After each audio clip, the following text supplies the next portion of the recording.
covering local issues that matter to you. This is Connections. Are you interested in the big issues happening in your hometown? Well, so are we. During the next 30 minutes, we'll be talking about topics that are impacting you and your life. Welcome to Connections. I'm Amy Burnett, the host of today's show. Now, there are many important issues out there right now, but today we're talking about how to protect yourself and your loved ones from sexual assault and pedophiles. I'm joined now by Brian Higgins of Success Martial Arts, and you work a lot with pedophile prevention. Tell me about some of your programs. My philosophy is sort of driven by my observations, and that so often something will go wrong, and it makes the news, and it's all over Facebook, and people are upset, they're angry, and that's our gut instinct. It's natural, it's not okay. But I feel almost as though the damage is already done. I mean, obviously we need to support that child and that family as much as we can, but wouldn't it be better if we had kept it from happening in the first place? And I think part of how we do that is by educating children and parents to be more aware, more alert, and to not provide opportunities for these things to go wrong in the first place. And how do you go about doing that? Well, what we do most often is what we call 5 kinds of dangerous grown-ups, and that's something we teach to kids. And we talk about, the first one is somebody who wants you to go somewhere, which is obviously an abduction concern. The second one is someone who says they're going to hurt you, as though there's a threat of some kind, and it's like, well, no, if people threaten you, red buzzer, get out of there, get out of there. We talk about people who want you to put something in your body. They want you to eat or drink or smoke or stick or sniff or put something in your system that doesn't belong there. Sometimes that's a precursor to other things going wrong. We teach kids about ick, and when we say ick, we're talking about your intuition, where it's like, oh, just my gut says this isn't right. That's enough. You don't always have to explain it. Just get out of there. And then we talk about the weird underwear touching thing. If anybody wants to touch you or your underwear covers, we don't have to get real deep into the sexuality of it. Just give them that part of their body that's off limits. And if anybody wants to go there or wants you to do that with them or wants to show you pictures of that or wants to talk about it a whole lot, then this is a scary person and you need to get out of there right away. And what age group do you mostly focus on? You know, my school is directed largely at 6 to 12-year-olds. We do shorter courses for older persons, but for the most part, school-age kids. And do you focus on the kids or the parents, or how do you work your programs? I oftentimes do both. And so what I'll do is I'll have a group of kids and parents in the room. I'll talk to the kids a little bit about their part. I'll take a quick sidebar and give the more complicated part to the parents, or here's what mom and dad need to know. And then we'll go back to the kids, so it's a little bit of back and forth. Okay. And what do you think are some things that I guess are red flags that there's a problem and that there could be a pedophile in your child's life? Play spot the pedophile is really hard. What I think is better is to not have an environment that's conducive. If you don't have adults alone with children, it's no, we need to be in open spaces, we need to be where there are a lot of people coming and going, where we're not allowing the opportunity. And then it doesn't matter if they're a pedophile or not, because they just don't have the chance. That strikes me as a more important, like if you're looking for one thing, it's, man, let's not provide opportunity. And how prevalent is child sexual assault in communities? Statistically much higher than people think. In my experience, there are the people who've had it happen in their lives who are keenly aware how often it happens. And then there's a much, much larger group of people who've never really had it touch their life, and to them it doesn't seem real. It seems like a problem other people have. But it's not the case. You know, different people have different statistics, but it's well more than 10% of people are going to bump into this sort of problem at some point. Okay. And you have a special Halloween safety clinic coming up. Mm-hmm. Tell me a little about that. So going into the Halloween holiday, there are many things that can go wrong. The biggest one, quite frankly, is kids getting hit by cars, which we don't normally think of, but it's rainy and it's dark and the kids can't see, and there may have been some grown-ups who've had a couple of drinks, and boy, that's bad. In addition to that, there are the other things we're more traditionally concerned about, which is, well, we're trick-or-treating and it's dark and we're at someone else's house, and so we go over some of the pedophile prevention information along with some other more Halloween-specific ideas, just to keep anyone from getting hurt. When we talk about self-defense, it's not just kicking and punching. Anything that hurts you, if you prevent that, it's self-defense. Okay, well, thank you so much, Brian. When we come back, we're going to be talking about personal protection for women in our community. Connections will return after the break. From Idaho's First News, this is Connections. Welcome back to Connections. We're continuing our conversation with Brian Higgins of Success Martial Arts here in Twin Falls. And we're talking about personal protection. We've talked about the kids. Let's talk about the ladies. You offer some classes to help ladies with sexual assault prevention. Tell me about it.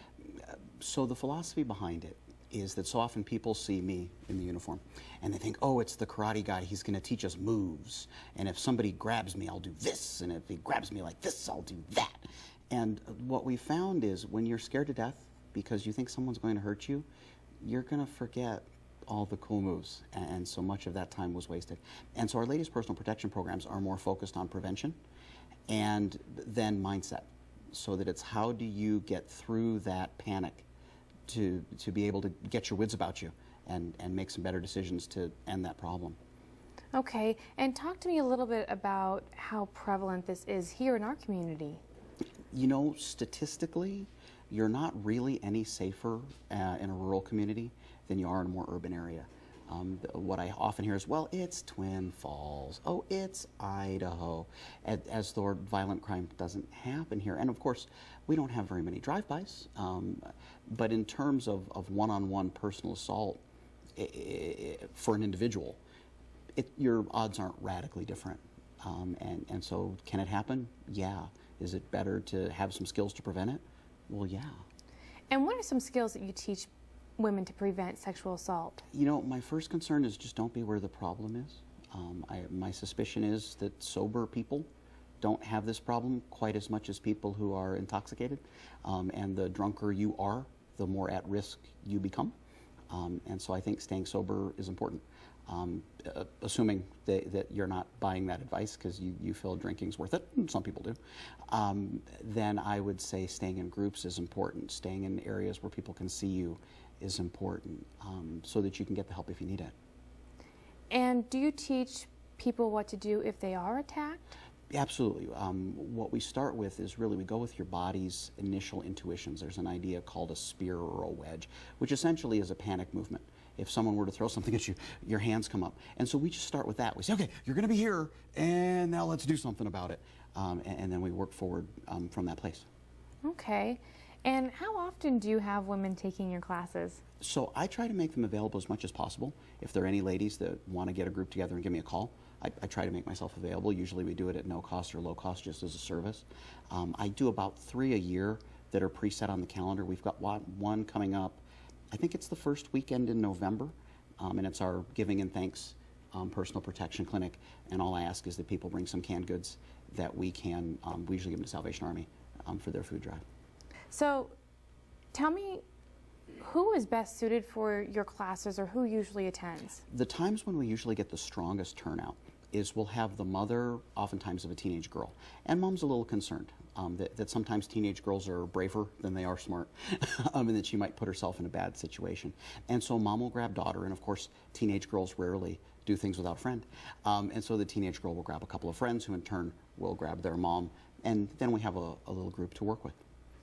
And would you say that teenage girls are more prevalent as far as sexual assault score, or does it run the gamut? Statistically, 16 to 25 is kind of where the scarier numbers fall. Sometimes people ask me why. I don't know in a real hard way, but my suspicion is when you're 18, your judgment isn't the same as when you're 38. And again, alcohol could be involved, especially as you get into your 20s. Sure. Well, you don't have to be 20 to find alcohol. Right. It's one of my standard piece of advice is, one of the scariest things for a 16-year-old girl is a 19-year-old boy with beer. Sure. Yeah, and this would be an excellent opportunity for people who maybe are getting ready to send their kids off to college in the spring and summer. Absolutely.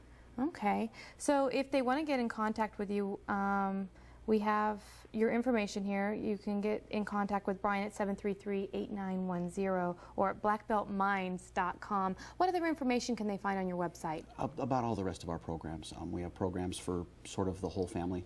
Really, the school is built on long-term relationships with students and families. And so we've got kids as young as 3 and 4, and I have people up into their early 50s who participate. Okay, thank you so much, Brian. Idaho's First News. This is Connections.